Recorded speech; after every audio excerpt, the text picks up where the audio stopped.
The 11th of June, the Dow Jones dropped off 1,861 points so far. Now, how's that relevant? Why does that matter? Because, you know, points going down or up, this is not a basketball game. You want to know exactly what's going on. That's pretty significant to me. Of course, it's going to be going up and down for a while. And if you take a look at the Dow Jones, it had this major fall off from the coronavirus, and then this crazy rebound, this V-shaped rebound, which is very suspicious, and now it's back down again, which is extremely dangerous. We're in the danger zone, because if you Google the Fed balance sheet and you click the first link, you're gonna see why it was up in the first place. All right, we haven't really seen all the data there, but right now the Fed owns about $7 trillion worth of assets. And you take a look at that. This is millions of dollars. So it's 7 million. That's how many how much assets they go. Meaning that how much is 7 million? If you had $100 bills stacked up, you'd be able to stack them from one coast to the other of the United States of America with the amount of money that they printed to buy, right? When the Fed buys something, they buy it from a bank account that has no money in it, okay? So imagine you had a bank account with no money in it, and you could buy absolutely everything and anything. And you could buy the stock market, and you could buy private islands, and you could buy military equipment, and you could buy whatever it is that you could imagine. That's what the Fed is doing. And now they started buying through a secret little, through some other capitalized companies or financial institutions. They started to buy private equities. But it's all free money. So they pumped up the stock market, and it still took a major dump right here. And here's what the bottom line is. There's the price of something and the value of something. So I'm going to explain to you exactly what it is. Let's say you have a Toyota Corolla. How much is a Toyota Corolla? Okay, so let's say the Dow Jones is a Toyota Corolla. Toyota Corolla price. Okay, how much is a Toyota Corolla? $19,600. That's the price of a Toyota Corolla, right? So, and that's it. The price of the Toyota Corolla is about the same as the value. However, let's say the Dow Jones was the Toyota Corolla and the price was $80,000. So somebody might buy a Toyota Corolla for $80,000, thinking that they could sell to someone else for $100,000. And the Federal Reserve might buy Toyota Corollas at $80,000 to spurt people buying it for $80,000 so they could possibly sell it for $100,000. But you and I know, by knowing cars, something that you could experience in your personal life, that a Toyota Corolla is around $19,000. And to spend $80,000 on it is insane. So for anybody who has any sense, when the value, when the price goes up, let's say the price of a Toyota Corolla goes up to $80,000, smart people say, you know what, I'll sell my Toyota Corolla and wait to buy it. I don't care what people say. I'll wait to buy it at $22,000 or $19,000, and they sell it and go down. So it doesn't really matter how much money and how many assets the Fed buys. That's not how the economy works.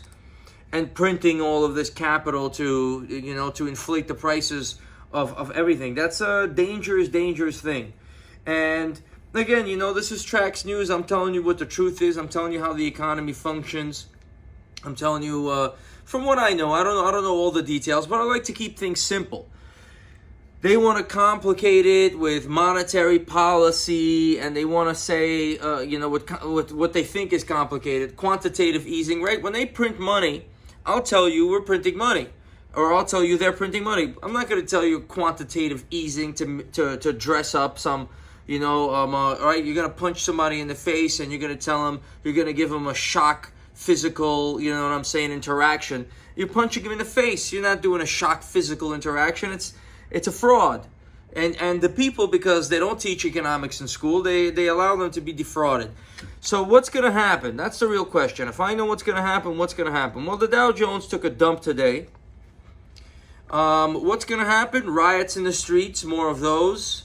Major inequality, because the people that they pumped up a bunch of money, they sold their prices, they sold their stocks over here, they made money already. Then they bought them back over here, the government pumped in the money, then they sold them again. There's some people that had vast amounts of cash laying around that now have way, way more of it. Big, families in the United States, people who had old money and rich money to begin with. It's hard for the average person to come up and enjoy this money printing ride, unless of course they're doing the $1,250, which they will be again. They are destroying this economy, but there's going to be winners and losers. How am I going to be on the winner's side? Well, I have a business, so I'm going to run that business. I'm going to try to absorb some of this capital, turn it into assets as the capital floats around the system, but I'm not going to get the bulk of it. It's hard to be a winner because the Fed is doing everything in the interest of the top 1% as it is. So they're going to get pumped up with more money. You're going to get stuck with higher prices and lower wages, which is going to destroy the economy further. And then, the looting and the burning will begin again. So that's what's happening. That's what you hear about when the Dow Jones plummets. Boris, any thoughts on the economy?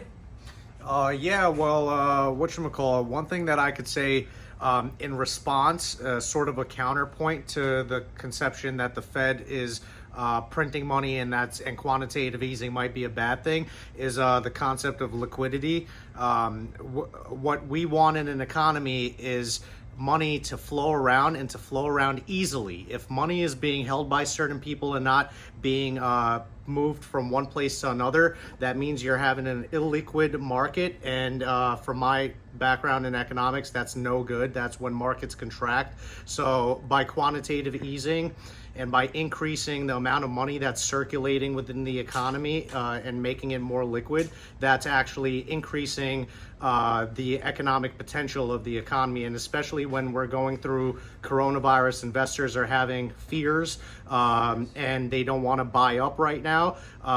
That kind of policy is sort of So let me touch up on that. That's good. Quantitative easing, that's what they teach you in school. Of course, that's what they tell you over there. What they don't tell you is, hey, listen, if you give me $1 trillion right now, that doesn't make the economy better, because I have $1 trillion. That means, okay, I could hire a bunch of people to do a bunch of menial jobs, or to be my butler, or to wash my car, and I could say, here, give me a haircut, here's $2,000. Or, you know what I'm saying, go do personal shopping for me. That's not an economy. That's not how the economy works. You have to have money in the right place. You have to invest money. Giving it to the wrong places, which is essentially what they did, is not going to help the situation. You have to put money in the right place. This program brought to you by American Oak. Aged in Tennessee in oak barrels. This is a beautiful, beautiful cognac, right? And I love it, so I wanted to bring it to your guys' attention. It's better than Hennessy and all that other garbage. It's like it's a more underground brand. And of course, this is Trax News. Now, this sponsorship I'm doing for a friend, I'm doing for free, but we are going to turn this into a valuable enterprise.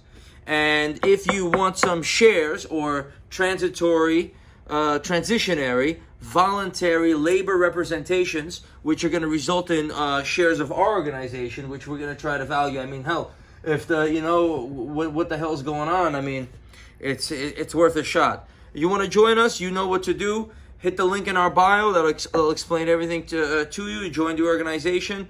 News, economy, whatever. We're going to have to fight out and group up as a team and battle CNN and MSNBC and NBC and ABC and Fox News and all of them to elbow our way into the game and put our footprint on this earth.